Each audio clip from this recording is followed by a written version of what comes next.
Hi, my name is Andrea Miller, and I am at the Northwest Family Clinic, and I'm going to be talking today about glute exercises and the importance for these in the higher level athlete and just the anatomy of the glutes in general.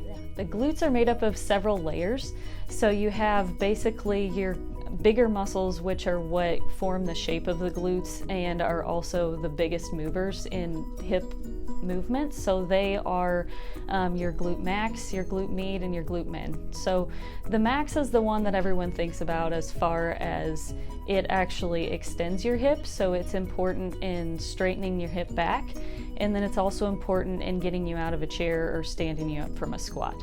So this muscle is important in athletes in particular because it helps you do more impact activities such as running and jumping and those sorts of things.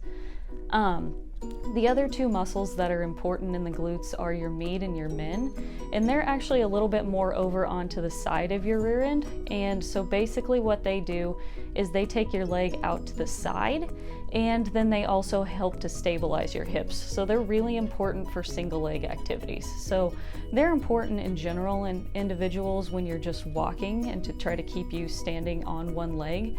But they're really important in athletes because you do a lot more side-to-side movements, such as like cutting and basically standing on one leg to kick or to jump or to do those sorts of things. So these are important in everyone, but they're especially important in athletes because if you think about what we do in a day-to-day activity, is that we're generally just moving in a straight line. So when we're walking from place to place, then we're only going straight.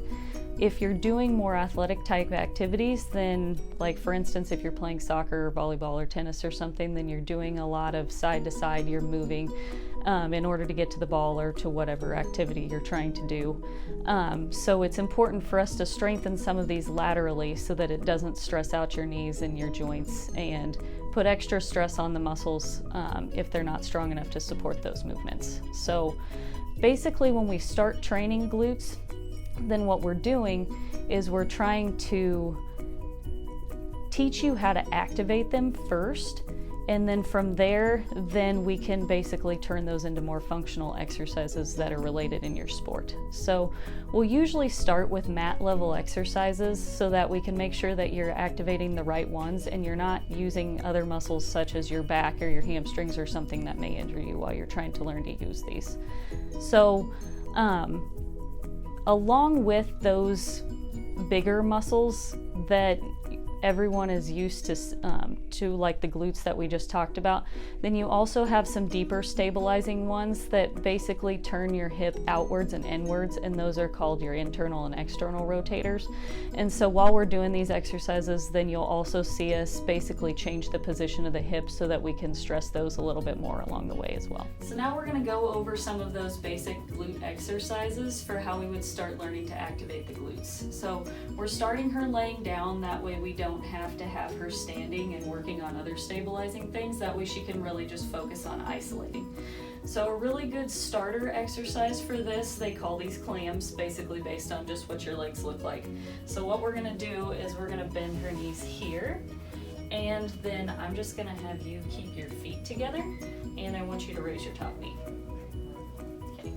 And so she's just basically raising up and down with this. What we're doing is we're working muscles on the sides and on the back of the glute.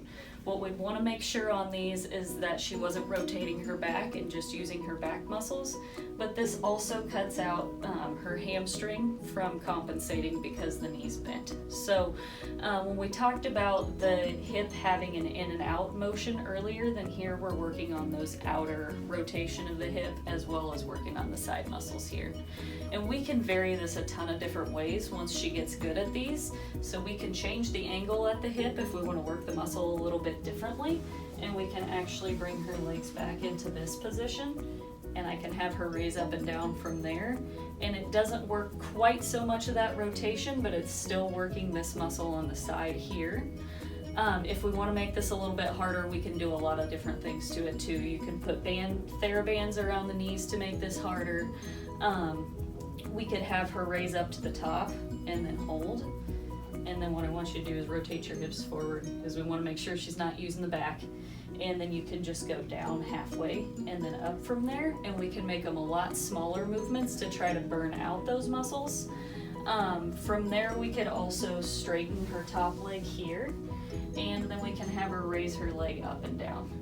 And so there's a lot of stuff that you can do actually just mat level to try to start isolating those muscles before she basically goes to stand up and do some of those more dynamic exercises that we would be doing when we're doing our sports training.